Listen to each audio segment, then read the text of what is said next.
Iniciamos con el tema de la Primera Guerra Mundial. Dicho acontecimiento se da al inicio de un convulsionado siglo XX que inicia con lo que serían unas primeras revoluciones armadas, que fueron la Revolución Rusa en 1905 con la caída del zar Nicolás II, la Revolución Mexicana y la Revolución China. Eh, Posterior a ello viene a convulsionar el mundo precisamente esta Primera Guerra Mundial, llamada también la Gran Guerra, la Guerra Inútil, Guerra de Trincheras, que inicia de 1914 a 1918. ¿Cuáles son las causas? Primero que nada hay una serie de disputas territoriales.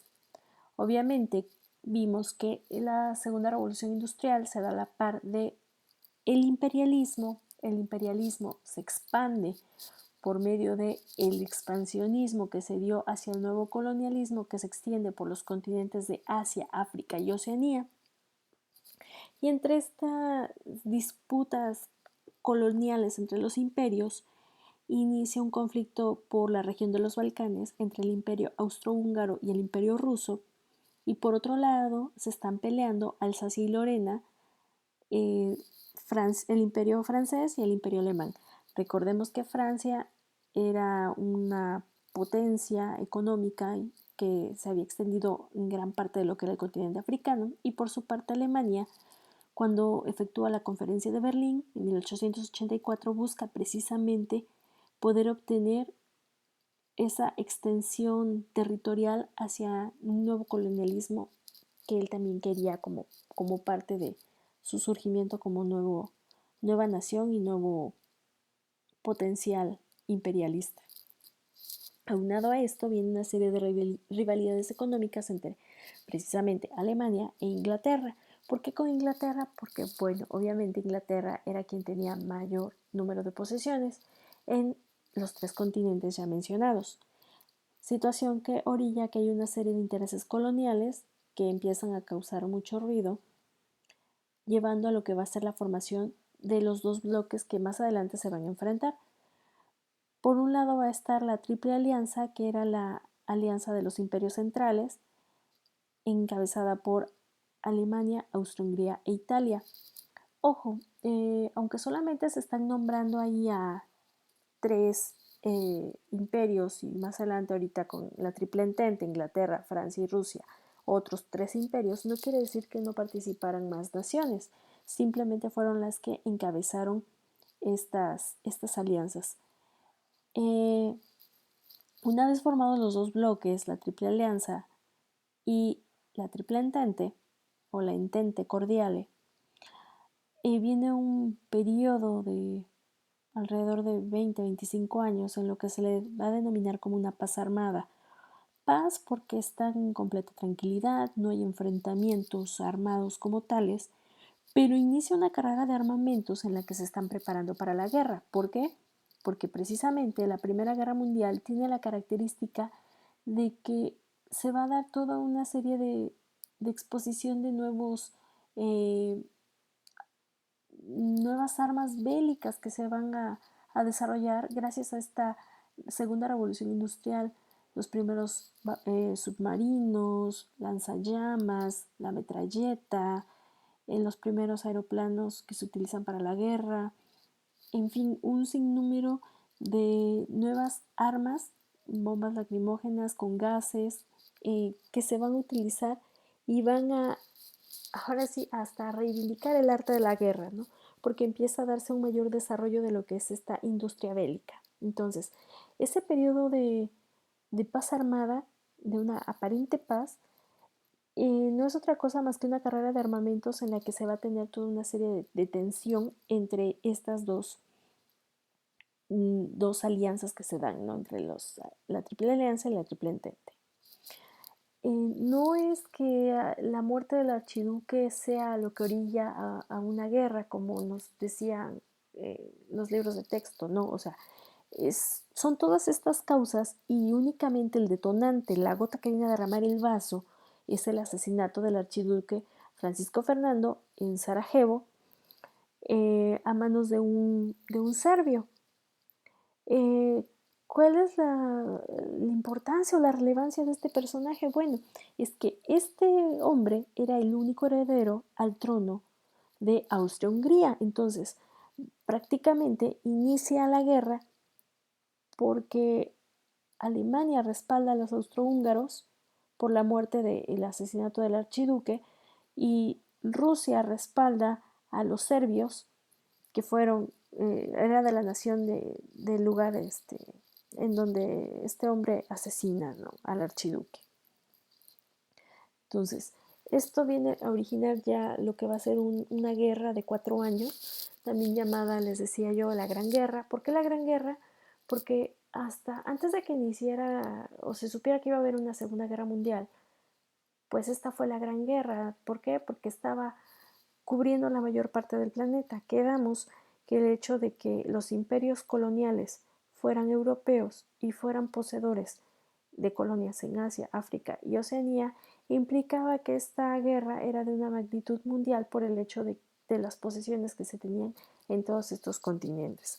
Entonces, por eso en un inicio se le llama pues, como de corte mundial y también se le denomina como Gran Guerra por la extensión y la magnitud que va a tener. No se contaba todavía con que fuera a haber una segunda guerra.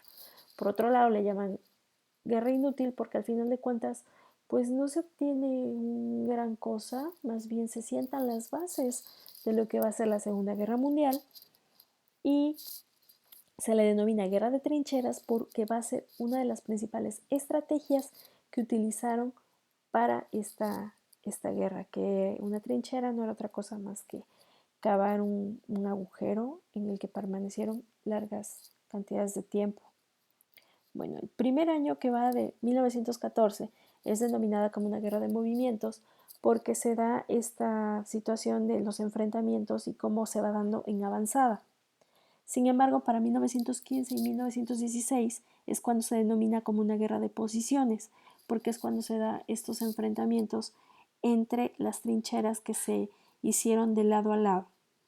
En esta guerra de trincheras es peculiar el asunto porque no se veía ningún avance, pudieron pasar ahí meses en esas trincheras y paradójicamente hubo más muertos a causa de la insalubridad que se percibía y se vivía dentro de las propias trincheras comparado con una muerte de guerra por los enfrentamientos bélicos. 1917 viene a ser un año crucial porque se da la salida de Rusia del conflicto, porque va a tener su propia revolución, la Revolución de Octubre, también llamada Revolución Bolchevique, y porque en este caso, más adelante, es cuando Estados Unidos va a tener una participación bélica. En este caso, Estados Unidos solamente había estado participando de manera indirecta con la venta de lo que era, pues, materias primas, petróleo, y únicamente va a tener una participación de unos meses durante esta guerra. A final de cuentas, el que se viene a consolidar como gran ganador va a ser irónicamente Estados Unidos. Y bueno, el fin de la guerra se va a dar en 1918. Se reúnen en París para hacer una serie de firma de diversos tratados, pero el tratado que más llama la atención es la firma del Tratado de Versalles que se da en 1919 y da por sentado el fin de la guerra.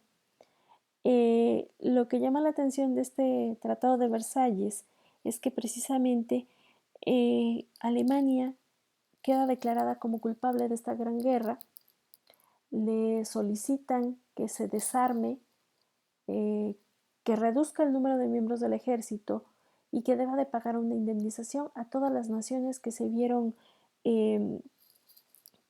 pues afectadas por como consecuencia de esta guerra. Esto va a desencadenar una severa crisis económica para Alemania que se va a ver manifestada para 1922 cuando tienen que establecer como estrategia lo que va a ser la República de Weimar, pero eso lo veremos más adelante. ¿Qué otro tipo de consecuencias hubo? Bueno, pues hubo consecuencias territoriales, sociales, demográficas y económicas. Dentro de las consecuencias territoriales, pues se da la desintegración de los imperios austrohúngaros y el Imperio Otomano, lo que genera como consecuencia la creación de un nuevo orden en el mapa europeo y sus colonias, lo que orillaría a la creación de nuevos países y de nuevas líneas fronterizas. Alsacia y Lorena, que se lo estaban disputando Francia y Alemania, queda bajo la jurisdicción francesa. Dentro de las consecuencias sociales se da el surgimiento del trabajo femenino porque las mujeres empiezan a tener una participación en la vida laboral debido a que los hombres pues estaban trabajando, bueno, no trabajando como tal, pero estaban siendo partícipes de lo que era como soldados de guerra. Tenemos que las clases medias quedan muy empobrecidas porque los hombres pues se fueron como combatientes de guerra y ahora al ser excombatientes pues bueno están en una situación un poco favorecedora. Hay consecuencias demográficas como toda guerra, hay una serie de muertes, mutilados, destrozos, desplazamientos forzosos en los que al crearse un nuevo orden fronterizo, pues los miembros de las colonias o naciones tienen que desplazarse.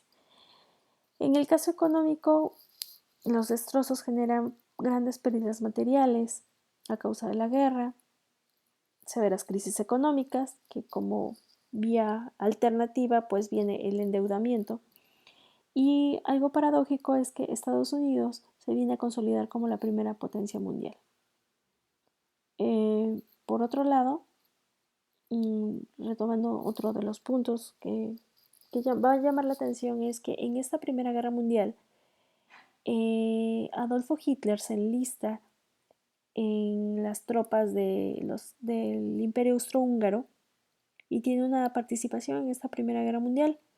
Entonces, el hecho de que esta primera gran guerra fuera perdida por el bando de los imperios centrales con los que participa Hitler, también va de alguna manera a crear una especie de ideología hacia los alemanes en la cual se genera un resentimiento a la vez de que el Tratado de Versalles los hace como únicos culpables. Entonces, esta participación que tiene Adolfo Hitler en esta guerra, el Tratado de Versalles, van a forjar un nacionalismo arraigado en Alemania que se va a ver más adelante reflejado en las políticas antisemitas, o sea, en contra de la población judía, que se van a vivir para la Segunda Guerra Mundial. Y la principal consecuencia que podremos ver en esta gran guerra es precisamente que se van a sentar las bases de cómo van a ser los bandos y cómo se va